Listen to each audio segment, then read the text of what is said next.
The 60th anniversary E-Type Challenge is all set to go racing here at Silverstone in some pretty wet and tricky conditions, but we've got a great front row of Nigel Greensall in car number 91 on the left as you look at it, Gary Pearson car number 23 on the right, Ben Mitchell and John Minshaw on the second row, Richard Kent and Miles Griffiths on row 3 with Danny Winstanley and John Pearson. Watch out for Alex Brundle starting from row 6.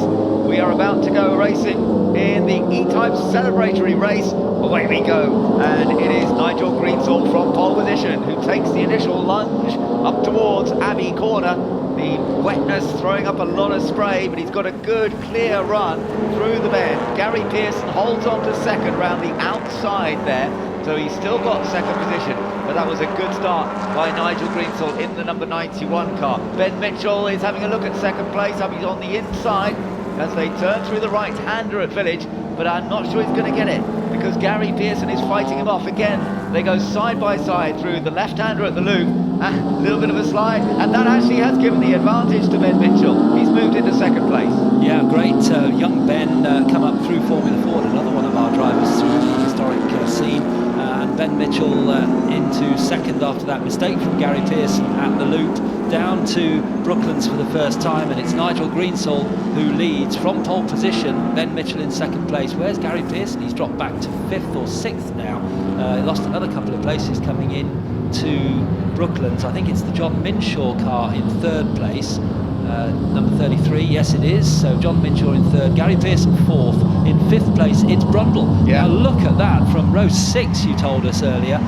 Alex Brundle up into, well, he's coming up alongside Gary Pearson, so he must be up to 6th place. That is him, car number 1, Alex Brundle in the wheel. He drove superbly yesterday to take a victory in another category, and he is sharing the car today with his dad, Martin Brundle. It's lovely to see the two of them sharing a car in a race, isn't it? And he is using all of his fantastic GT skills in what is a much older type of sports racing car. He's now chasing after Gary Pearson for that next spot, so let's see whether he can get up into the top 4. It's very murky out there, isn't it? But he is chasing after Pearson. Greensall made a little mistake there, I think. He just bounced a little bit over the curb, but still leading the race. Here comes Alex Brundle. He's got a side-by-side moment, and he's through. He's past Gary Pearson. Can he hold on to it? I think he's just about going to make it. Bit of a sideways moment on the exit, but also moving up Danny Winstanley. Danny's flying. He is, certainly, yeah. He's come up through Caterhams, hasn't he? He's a very quick driver, many years in Caterhams, but now deciding to race E-Types. And he's alongside Alex Brundle almost as they come down into Stowe Corner. I think in the end, when the camera pans round, we'll see Brundle's ahead. Yes, he is. Alex Brundle ahead of Danny Winstanley. Winstanley going for the wide line. That's not necessarily a mistake. It's quite grippy out there. And indeed, he comes up alongside as they go into the left-hander at Club Corner, through into the right, and is that John Minshaw dropping back? It is, isn't it? So that means Alex is 3rd. Yeah, Alex up to 3rd, John Minshaw down to 4th, Danny Winstanley chasing John Minshaw up the Hamilton Straight, then it's Gary Pearson, then I think it's the Julian Thomas number 92 car that's come through. That's the slightly different shape back on that car. Yeah, come on from 12th in the grid, Julian Thomas, so he's also put in a good first lap or so. So the race leader is Nigel Greensall with an advantage of 1.2 seconds when they went across the line. But it's pretty close because behind you've got Ben Mitchell, and then you've got Alex Brundle, and he is really on the pace at the moment. Although he wasn't quite as quick, he was fighting his way through some traffic. Let's see what this next lap is like. Has he got the pace to put the top 2 under pressure? We're about to find out. The top 2 are pretty close to each other. There's not a big gap between Nigel Greensall there in car number 91. Car that he is going to be sharing later on in the race. Let's see how this goes. Whereas, of course, we know Alex Brundle a bit further back will be sharing with Martin Brundle, but Ben Mitchell is doing the whole race on his own. He's currently in 2nd place, and he will be doing the entire race solo. We'll have to make the pit stop, of course, and have the pause in the pit lane, but he's getting a lovely feel for the car. And right now, he's a very, very close 2nd place. Further down the order, we've got a few other changes going on. John Spears is in 17th place. Tiffany Dell will be taking that car over a little bit later. Martin Stratton, who was busy just now in the Formula 2 race, he's currently running in 13th position for now. But it's Nigel Greensall in command for the moment, being chased every step of the way by the youngster Ben Mitchell in that very beautiful coupe number 221. It's an absolute classic shape for the E-Type from mid-60s racing. No rear bumper on the car, that was very common, take that off.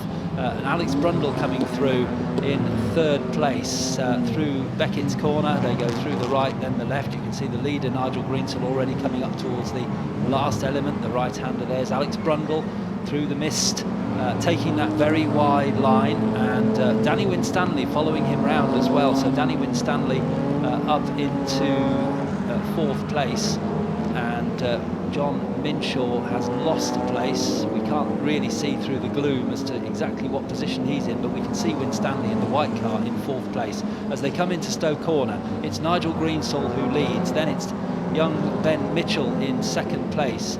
Third place is Alex Brundle. We could say young Alex Brundle because Martin Brundle, his dad, will be taking the car over. And then in fourth place, it's the white car of Danny Winstanley. Indeed it is. Greensall maintains the edge at the moment. A little wide line there from Ben, but it doesn't slow him down too much. Oh, that's a bit of more slide from David Winstanley there. There's Gary Pearson. As you say, Minshaw has dropped back a little bit now, so Minshaw finds himself down in sixth. He was under a bit of pressure actually from Miles Griffiths, I think. Then we've got Julian Thomas still running in eighth. The top 10 cars are all still pretty close to one another. We could see some changes in the order. You only need one little mistake or a little touch with another car, and you will see a very different result at the end of it. Still a reasonably long race. We've got just under 40 minutes to go, and there will be a pit stop coming up a little later on. So it's now time to settle into that rhythm. The rain is still gently falling here at Silverstone. Not much opportunity, I think, for the track to... Oh, you've got a change of lead. Change of lead. Ben Mitchell has found a way past Nigel Greensall. Didn't see exactly where that was. Suddenly we saw them reappearing, and Ben Mitchell has taken the lead in car number 221, but Nigel Greensall will not give up. He's a fighter, he's a racer, and he will not let that go easily, so he's sticking with him for now and trying to keep the pressure on. But well done to Ben Mitchell. Yeah, that probably happened at Village or Loop, didn't it? Because we didn't see them through that section. I wonder whether Nigel made a little error and just ran a bit wide perhaps and allowed him through. But Alex Brundle now closing up on Nigel Greensall, and he's taking Danny Winstanley with him. These four are starting to pull away a little bit from the fifth place car, which is Gary Pearson, and he himself heads a good battle because there's John Minshaw, Miles Griffiths and Julian Thomas in that battle just behind this in the Merc. And I think we're going to see the change of lead. Yes, it was at the loop where young Ben Mitchell dived through on the inside of Nigel Greensall, and it wasn't a mistake by Greensall at all. It was just excellent driving from Ben. Very brave, but it worked, didn't it? It was a pretty brave attempt, and he made it work completely by staying on the track. Interestingly, David Winstanley was fastest in the first sector on this lap. So he's, as you said, this group is all getting together. Actually, Alex Brundle is right with Nigel Greensall in the battle for second now. Just look behind, look how close that is. Greensall in the pale blue and white car with Alex Brundle right behind. Now, Nigel Greensall is one of the most experienced racers on the track. He was racing back in the early 90s in Formula Fords, multisports, which is sort of where he started out. Remember that well. And he's been racing ever since and running race teams as well, so totally involved. There's Martin Brundle getting ready for his opportunity to drive. I don't think the pit lane window is open yet. It's going to be a few minutes before we see him in the car, but it's lovely to see this family pairing in the 60th anniversary of the Jaguar E-Type, and potentially a podium is on offer, maybe even a victory if they can really string it together. They're still in the hunt here with Alex putting the pressure on Nigel Greensall. Greensall protecting his position. As I say, Nigel nowadays drives all sorts of cars, historic cars. He's a front runner in Fun Cup. He runs the Fun Cup cars for some other drivers and does a lot of tuition and teaching to them as well. But always rapid in whatever he sits in. But at the moment he's been pushed back to second place, and he's under threat from Alex Brundle, vastly experienced GT racer, despite being a bit younger, and he's got that opportunity in the same place that Ben Mitchell got past. Nigel, he's done the same, and look at David Winstanley, he's trying a different version, although Nigel cuts back. This time he doesn't lose the place at that location, and Winstanley now slips up the inside of Alex, who's very aware of the white car, gives it plenty of room. Very interesting. So that's a classic thing. Alex trying to get a place and actually lost one in the end. So, but they're all close together. Alex trying the tight line into Brooklands, trying to defend against Winstanley and attack Greensall at the same time. Winstanley runs wide again. He did that down at Stoke Corner, I think it was, earlier on in the race. And now round the outside goes Nigel Greensall. Alex Brundle on the inside. Winstanley goes for the faster, longer wet line, but look at Brundle sideways. Alex Brundle, loads of opposite lock there as he came out of Luffield, but it's lost him the place, has it? Because Winstanley's coming up on the inside at Beckett at Woodcote, and they're coming up to Cops Corner now. Yeah, as you say, getting that sideways is always fun to watch, but it usually means you lose time. Mind you, in the old days of the late great Jerry Marshall, he used to drive like that all the time, completely sideways, and somehow he still always had the forward momentum. I never quite understood how he managed to do that. On that occasion, though, Alex definitely lost a bit of pace by getting to sideways, but he's managed to stay in front of Winstanley. And still keeps the pressure on Nigel Greensall. All of this is allowing Ben Mitchell to open up that gap up to 2.2 seconds. Alex a bit too wayward there, I would say, through Beckett. So he is trying the wide line, I guess, through there, and that's what he's trying to do. The disadvantage of the wide line going around the outside is you actually have to cover more distance, of course. The normal race line where you straight line a corner and take the shorter distance, but you're avoiding the more slippery surface, the dry line, the shorter section through the corner, especially right at the apex, usually has a lot of rubber on it that makes it more slippery. The amount of rain we've had today, I think the rubber has been well washed away by this point. Martin's still waiting for his chance to come out and play.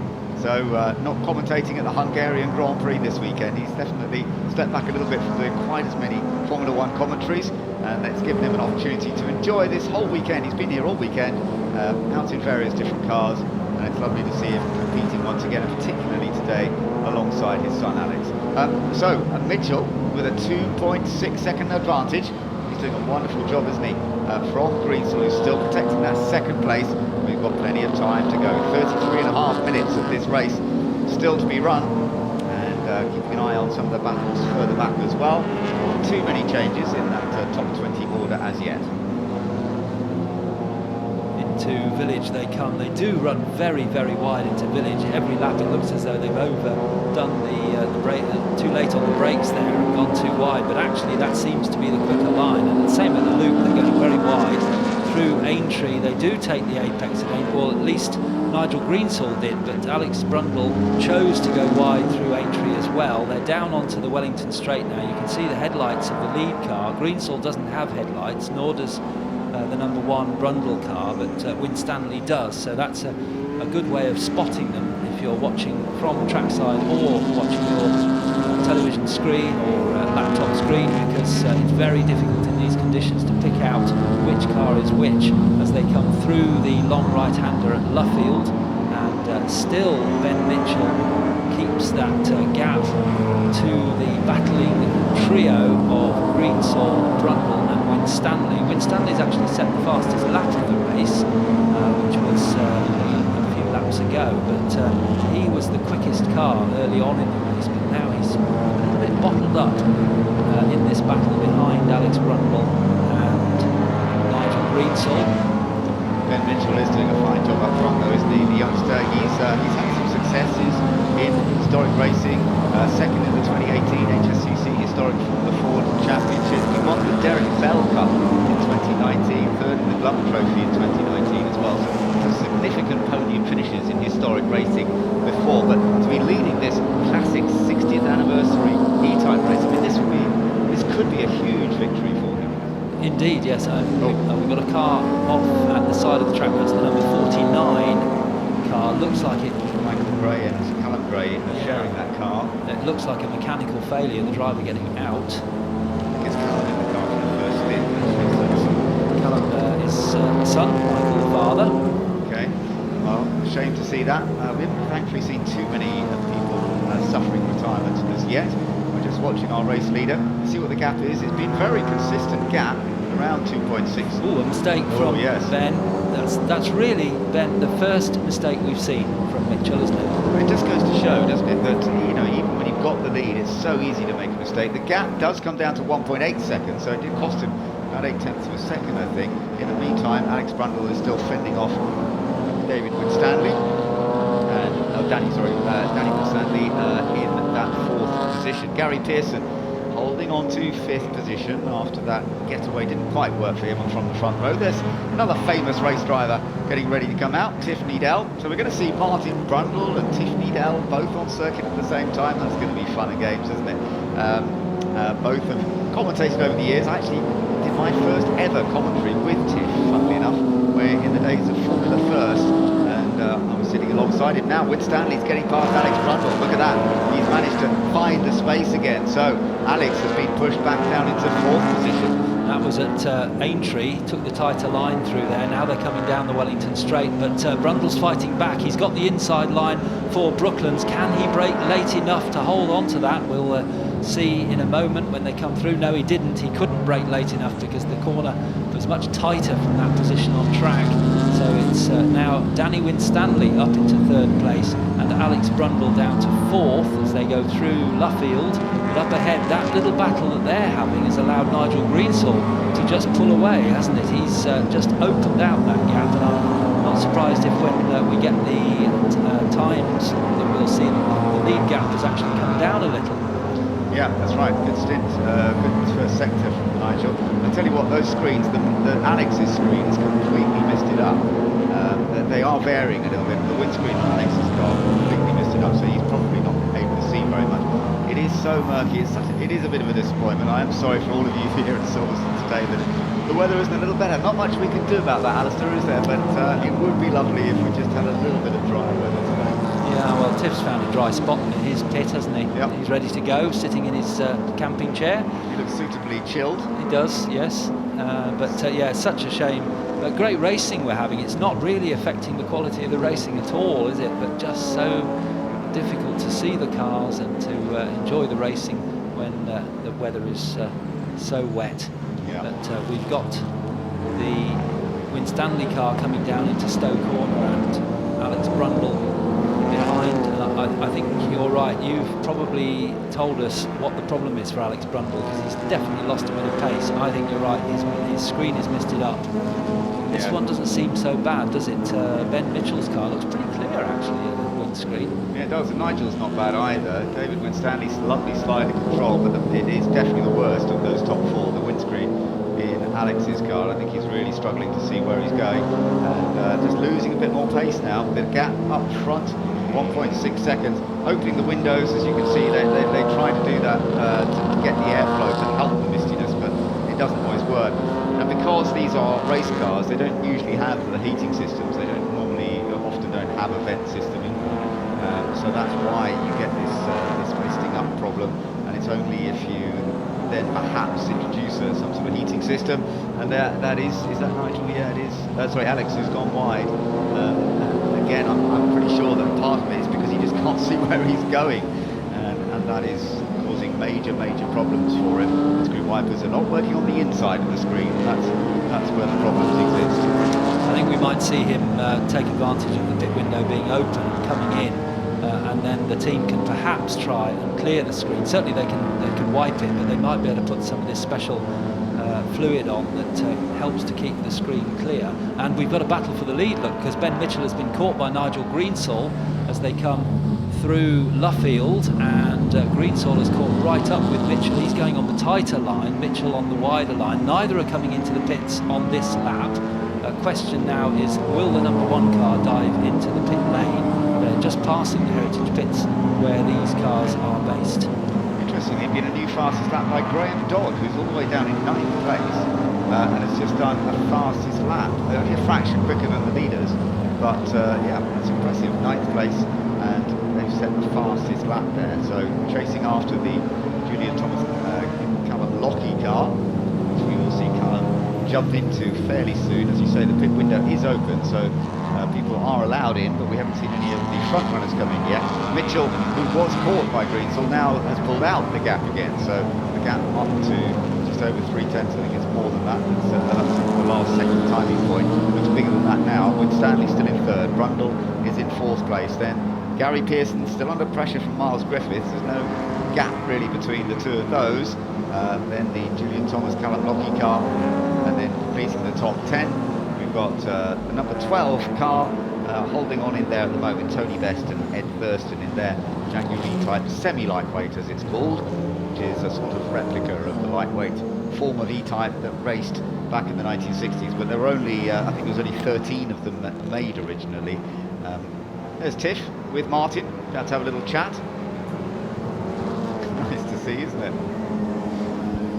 Quite know what the discussions are about, but they're having a little bit of a laugh before getting out there. They both look pretty relaxed before it's time to go. I think, obviously, now that Tiff's out of his chair, I think we are getting near the point where we will see him taking over the car. We are beginning to see a few cars coming in. We're looking now at Danny Winstanley, who's running in third place. I thought he might be getting a little closer to Nigel Greensall. We'll wait till we get the shot on the screen, but there goes Ben Mitchell once again wide. Yes, it's I think Winstanley is a little closer to Greensall now. He's just closing up now. He's not got the attentions of Alex Brundle to worry about. He's going to concentrate on his race, and they're going through Aintree now and then onto the Wellington Straight once again. This is approaching the pit lane entry, so we might see a few cars dive into the pits this time around. Greensall going for a very wide line down the Wellington Straight. He looks a lot closer to Ben Mitchell again, doesn't he? But I think that's the foreshortening of the camera on that long straight. Ben Mitchell still has a decent lead as he goes through Luffield. He can choose to come in when he likes because he's not changing drivers. So will he go to the right and pull into the pit lane? No, he doesn't. And in fact, Alex has lost another place, doesn't he? Griffiths has gone past him now as well, so Alex Brundle definitely struggling out there. I'm sure it's the visibility that's causing him, or part of the problem anyway. Ben Mitchell, just fighting his way through the traffic now. Still not seeing many people coming into the pits despite the pit window being open. Maybe they're thinking, well, let's stay out in case there's a safety car, which could happen any time. You only need one car sliding into a gravel trap and you will see a safety car, and there is no doubt, as we've seen throughout the weekend, the advantage is to make your pit stop under a safety car, period. So they may all be thinking, I'll stay out for as long as possible. That was a big wobble. Just shows you they are aquaplaning. I mean, the amount of rain out there, the amount of water, it is still just gently raining at the moment, but the quantity of water out on track proving very, very difficult indeed. And even Mitchell, who has been driving up front comfortably now for a while, is showing us that the odd mistake can easily happen. We saw a slide over the curve exit of Club earlier on. There, a little bit of aquaplaning at Beckett's, but he's so far so good, keeping it together and maintaining that advantage over Nigel Greensall in second place.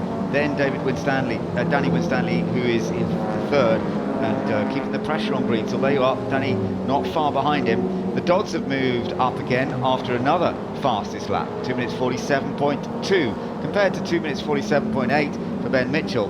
But the Dodds, really, Graham it is, who's in the car at the moment, doing a great job. Some damage to the front end of Winstanley's car. That's a bit of a shame to see. Didn't we see quite when that came about? I'm not sure that we did, but definitely some damage to the left front because the headlight that's gone. Yeah, that's caught another car, probably in the corner, and just the spray and bad visibility, maybe just contacted another car.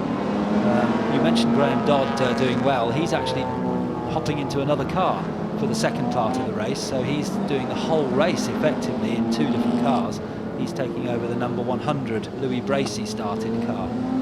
Yeah, well, he's going well. He's certainly getting on top of this very slippery surface, and he's right with Gary Pearson now. The gap between them is only 0.3 of a second, so we may see Graham move up to 6th place before he makes a pit stop to hand over, and then he's going to, as you say, jump into one of the other cars when that makes a pit stop. Ben Mitchell doing a fine job so far, maintaining the advantage over Nigel Greensall in second place, Danny Winstanley in third. Then we've got the car of Miles Griffiths, that's running in 4th place. Alex Brundle now down into 5th position. We are expecting them to head into the pit soon, but again Ben stays out there. Now Nigel Greensall does make his pit stop, so it is time for him to hand over in that number 91 car. Jonathan Hughes will take on the second half of the race. Also coming in, we saw the number 18 car, that's John Clark, So we are going to be seeing a bit of a busier pit lane. Danny Winstanley's come in as well. Danny is not swapping with anybody, he is staying in the car for the second half. Sometimes in some of these shots you can barely see anything through this rain, can you? Absolutely not, no. The long shot up the Hanger Straight, particularly, you can't see the cars other than perhaps the headlights, as we're watching Ben Mitchell coming through the gloom, and again taking that very wide line just to keep the car onto the grippiest part of the track, down onto the Hanger Straight, down to actually the lowest point of the circuit, which is Club Corner, just at the beginning of the wing pits, or the Grand Prix pits. It's the lowest point of the Silverstone circuit. Then it's a climb uphill towards the section, the new section in the middle of the circuit, Village and the Loop. And he comes down now into Club Corner. Just got one car, it's a very pretty colour, the primrose yellow, black roof. It's the number 3 car, is it, of Mark Russell? Yep. That's to be taken over by Tony Jardine, that car. Yeah, lovely to see Tony out there racing. And actually Ben just made a little mistake then in following that car. I don't know quite what happened, but suddenly he had a bit of a wobble and dropped back slightly. So yeah, hopefully he's going to get it right now as he comes through Abbey Corner, through the long fast right hander. The number 3 car actually gets well out of his way there, and it gives him the racing line.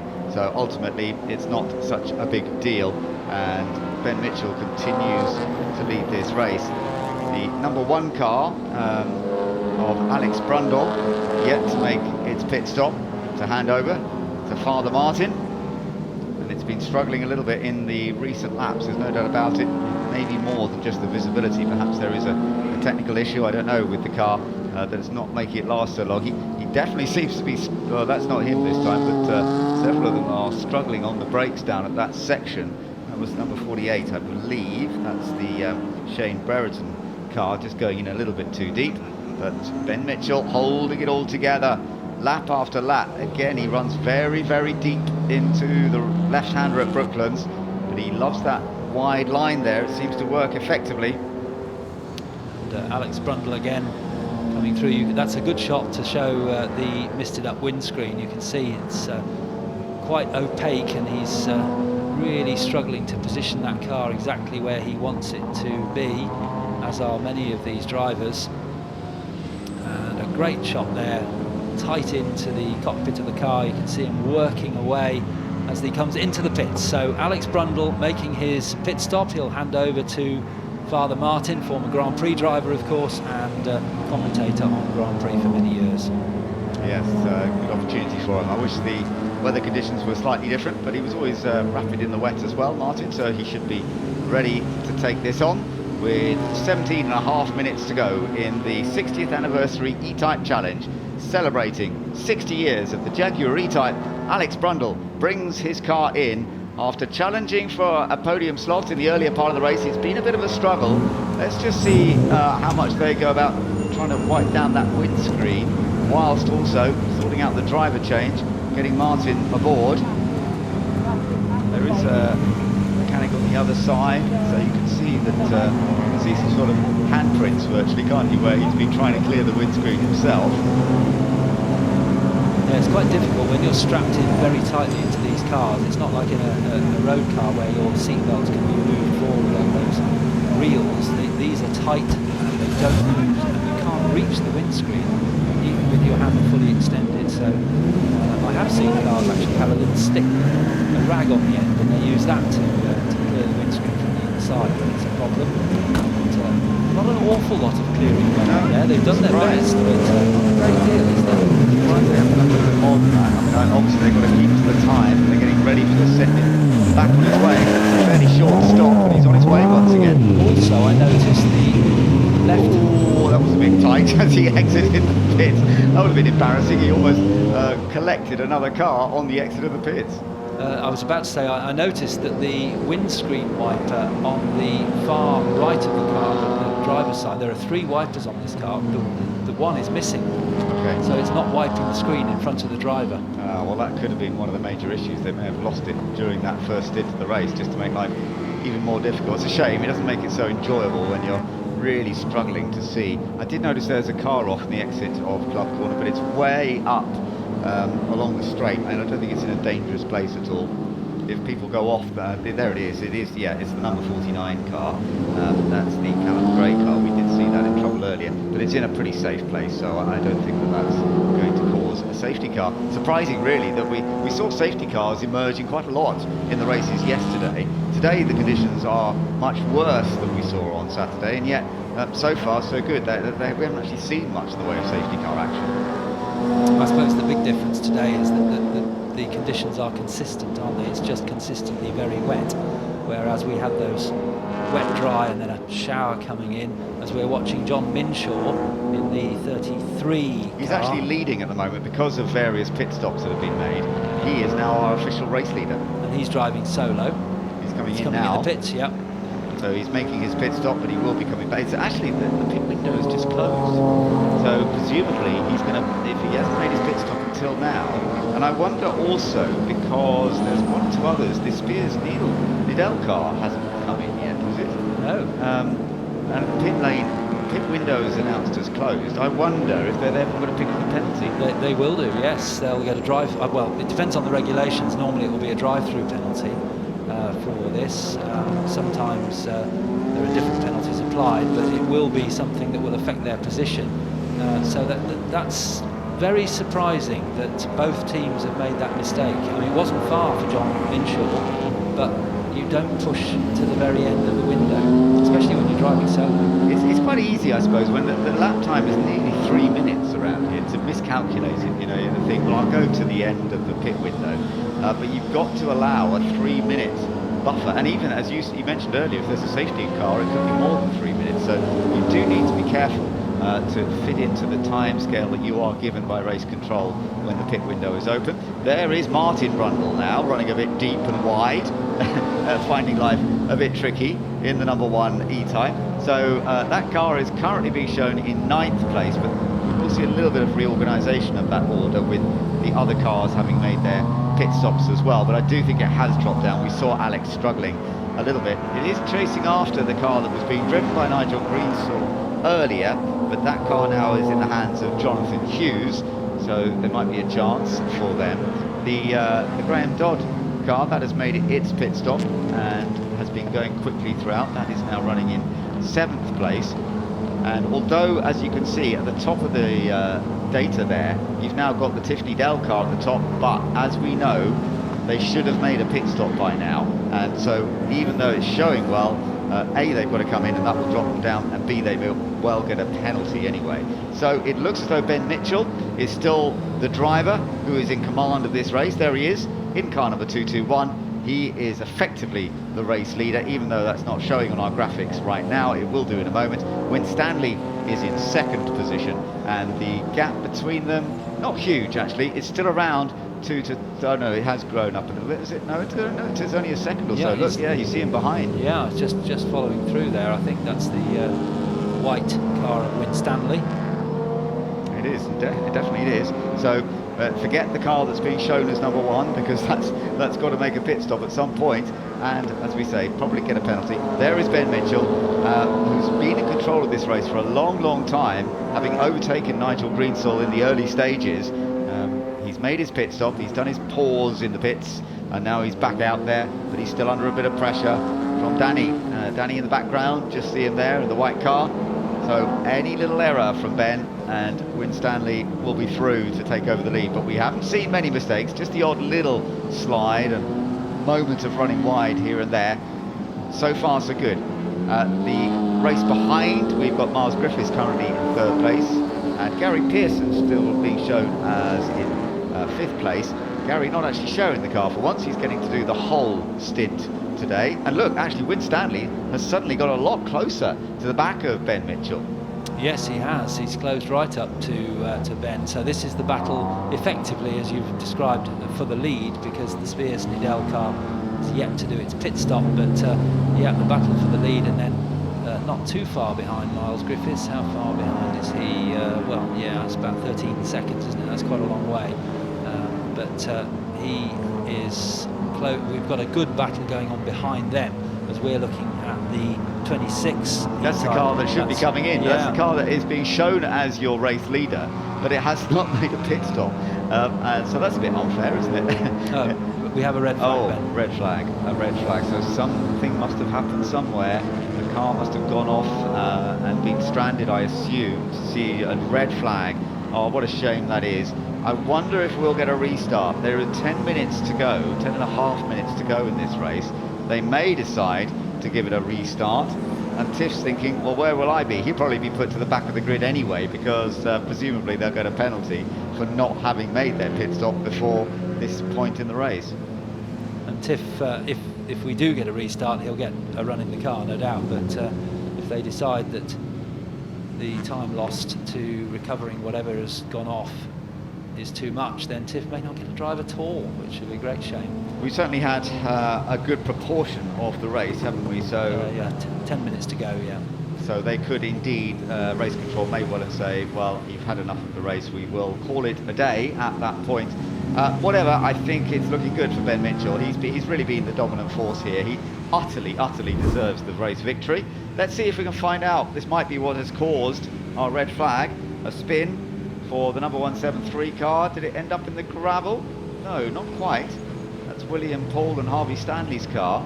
Well, that surely would not have caused a red flag. I would have thought there must have been something else that has brought up the red flag, but I haven't yet, I'm afraid, spotted. There will be no restart. We've just had confirmation on our screens, and that means that the winner is Ben Mitchell. The graphics there do seem to be playing around a bit at the moment, so I'm not going to take too much notice of those, because I believe that it is Ben Mitchell who will be rewarded as the race winner from Danny Winstanley and Miles Griffiths. I think is going to take home the third place. So well done to those guys, particularly to Ben. He's being chased by Danny actually at the moment. They're going slowly, of course, because they're under red flag. They know the situation. They've got to take it slow, bring the cars back to the pits. Those are the rules of red flags. No overtaking, of course, under a red flag period. And it is the race over. So it's been a rather damp race and sadly not quite what we were hoping for. But it has been exciting up front, because the battle that Ben had with Nigel Greensall, Alex Brundle in the early stages was impressive. Now that might be the reason the red, I think, because the number 121 car of Graham and Alan Bull, that is in the gravel trap, and it is probably in a rather dangerous area, and that is probably why they have decided to red flag this race.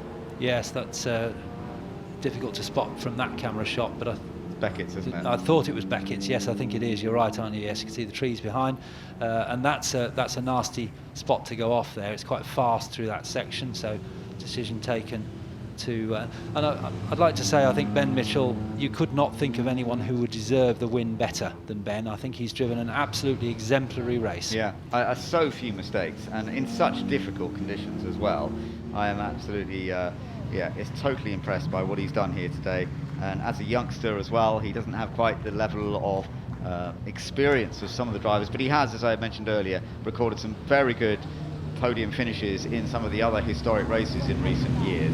But congratulations to Ben Mitchell. The race has been red flagged, it's been stopped early, but he thoroughly deserves the race win in the 60th anniversary E-Type Challenge.